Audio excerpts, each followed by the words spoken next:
ನಿಂದು ತಾಯಿ ಗುಣ ತೀರೋದಿಲ್ಲ ಋಣ, ನೀನು ನಮ್ಮ ಪಾಲಿಗೆ ಎಂದು ದೇವ್ರಯ್ಯ.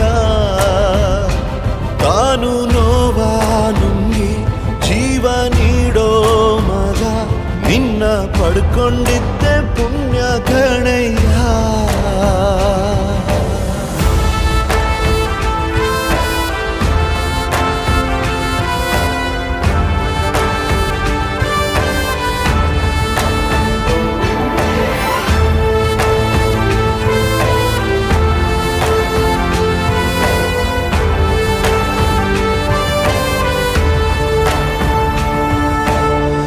ಅನ್ನ ಕೊಡೋ ಭೂಮಿನು ಹೊಗಳುತ್ತಿದೆ ನಿನ್ನನ್ನು, ಊರನ್ನೇ ಬೆಳಗೋ ವಜ್ರ ನೀನು.